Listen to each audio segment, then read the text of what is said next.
तो बाबा बागेश्वर की यात्रा, सनातन एकता यात्रा, जिसके जरिए लोगों को जोड़ने की कोशिश की जा रही है। और लगातार बाबा बागेश्वर पिछले करीब 5-6 दिनों से इस यात्रा के जरिए हर किसी को संदेश देने की कोशिश कर रहे हैं। बाबा बागेश्वर ने पिछले दिनों अपने बयान में बटेंगे तो कटेंगे बयान का समर्थन भी किया था और उनका यह साफ कहना था कि बटेंगे तो कटेंगे मतलब केवल हिंदुस्तान से नहीं है, बल्कि इसका मतलब दुनिया के उन देशों से है जो भारत को बांटना चाहते हैं। इसीलिए हमें एकता दिखानी है और उसी के लिए इस यात्रा की शुरुआत की गई थी। रिपोर्ट देखिए।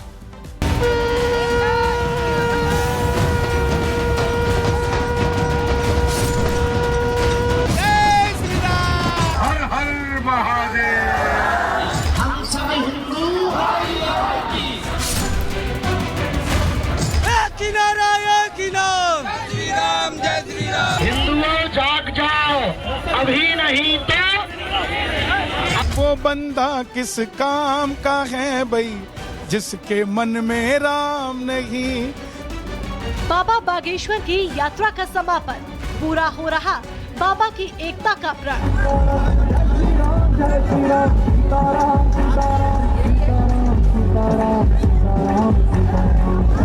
जात पात की बांधने खटरी बाबा बागेश्वर की यात्रा पूरी।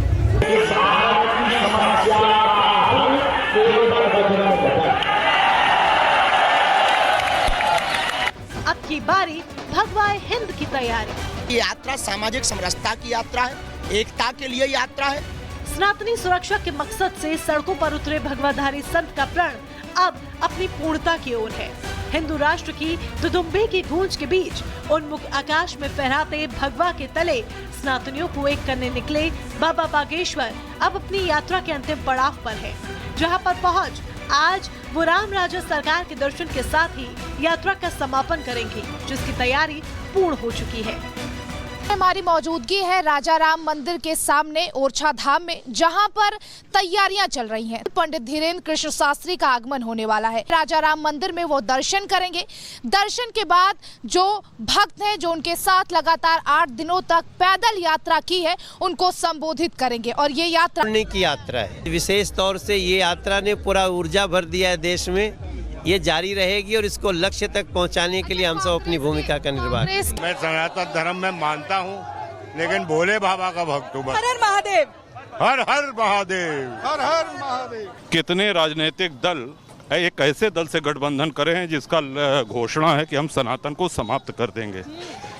तो इस तरह की जब चोट सनातन पे होती है, हिंदुत्व पे होती है, और भारत तभी तक लोकतंत्र है जब तक हिंदू बाहुल्य है, तो एक चेतना जगाने का काम हिंदू समाज में समय समय पर संतों महात्माओं द्वारा होता रहा है। उसी कड़ी में आपकी काम की है। भारत भर के सनातनियों को एक करने निकले बाबा बागेश्वर की यात्रा के रूट को अगर समझे तो सबसे पहले जया उद्देश्य और संकल्पों पर भी एक नजर डाल लेते हैं। हिंदू एकता और समरसता, हिंदुओं को एकजुट करना, हिंदू एकता और सनातन जागृति का संदेश, सनातन संस्कृति से छुआछूत दूर करना, जात पात के भेदभाव को मिटाना, हिंदू जागृति और सनातन एकता का संदेश। इन प्रण के साथ 9 दिनों की यात्रा को पूरा करते हुए बाबा बागेश्वर नजर आए, जिनकी 150 किलोमीटर की बागेश्वर धाम से शुरू होकर ओरछा तक की यात्रा में सनातनियों का रैला देखने को मिला, जो अलग अलग स्थानों से उनके साथ जुड़ता चला गया, जिसका बाबा बागेश्वर ने भी दिल खोलकर स्वागत किया। बिल्कुल, इस देश में समानता का अधिकार है। इस देश में सब एक हैं, तो हम क्यों ना एक हों। ब्राह्मण नेता या राजपूत नेता शूद्र के साथ खाता भी नहीं है। जज्जी को बुला लो। ब्राह्मण नेता हो, ऊंची जाति का हो, नीची जाति के साथ खाता नहीं है। कैसे राजनीति से जात पात मिटेगा? बिल्कुल भी नहीं। ये भी है, सवर्ण से आते हैं, सब घरों पे जाके प्रसाद पाते हैं, कोई भेदभाव नहीं, कोई छुआछूत नहीं। हम तो सबके साथ पा रहे हैं। अब हिंदू वहाँ एक हो। देखो, हमको इस बात से दुख है कि बांग्लादेश में इतने हिंदू परेशान हो रहे हैं और भारत के एक भी मुसलमान ने अपील नहीं की है कि भारत में हम सब सुरक्षित हैं और हिंदू लोग हमारा सपोर्ट करते हैं। तो इनको मांग करनी चाहिए कि जैसे हम भारत में यहाँ सुरक्षित हैं, तो भारत के मुसलमान वहाँ पर ये अपील करें कि बांग्लादेश में हिंदुओं को सुरक्षित रखें। सनातन की इस यात्रा के समापन से पहले ही बाबा बागेश्वर ने ये बता दिया कि अभी तो बस ये शुरुआत है, अब लड़ाई आर पार वाली होगी। मतलब साफ है कि सनातन विरोधियों को जवाब देने एकजुट हुए हिंदुओं की इस यात्रा का भले ही समापन होने जा रहा हो, मगर हिंदू एकता का बड़ा मंच बनी इस यात्रा ने आगे आने वाले दिनों में दिखने वाली सनातन शक्ति का आभास जरूर करा दिया है। Bureau report, Republic Bharat. और अब बात करेंगे संभल की। संभल की जामा मस्जिद का मामला अब सुप्रीम कोर्ट पहुंच गया है और इसकी सुनवाई भी होनी है। सभी की निगाहें इस पर टिकी हुई हैं कि आखिर आगे क्या होगा। लेकिन आज का दिन बहुत महत्वपूर्ण है। आज शुक्रवार है, जुमे की नमाज है। ऐसे में दिन शुक्रवार, अलर्ट पर सरकार। देखेंगे।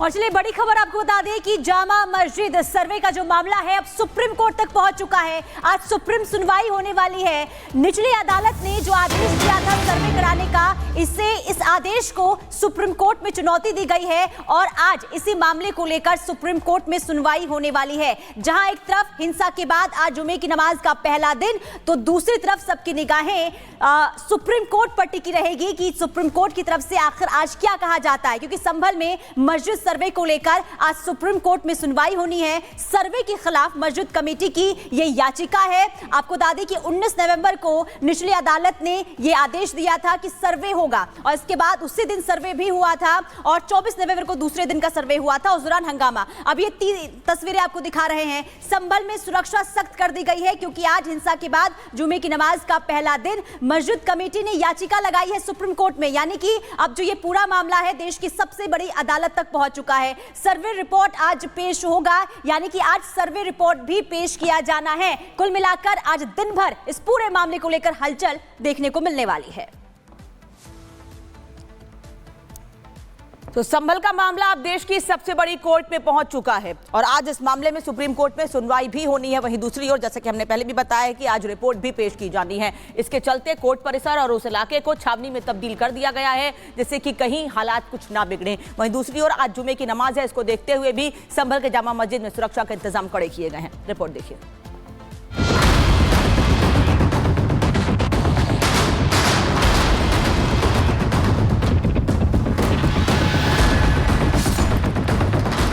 संभल मस्जिद विवाद सुप्रीम कोर्ट पहुंच गया है। संभल के शाही जामा मस्जिद कमेटी ने लोअर कोर्ट के आदेश को सुप्रीम कोर्ट में चुनौती दी है। याचिका में मांग की गई है कि संभल के जामा मस्जिद में सर्वे का आदेश रद्द किया जाए। सुप्रीम कोर्ट पहुंचा संभल जामा मस्जिद विवाद। निचली अदालत के आदेश को सुप्रीम कोर्ट में चुनौती।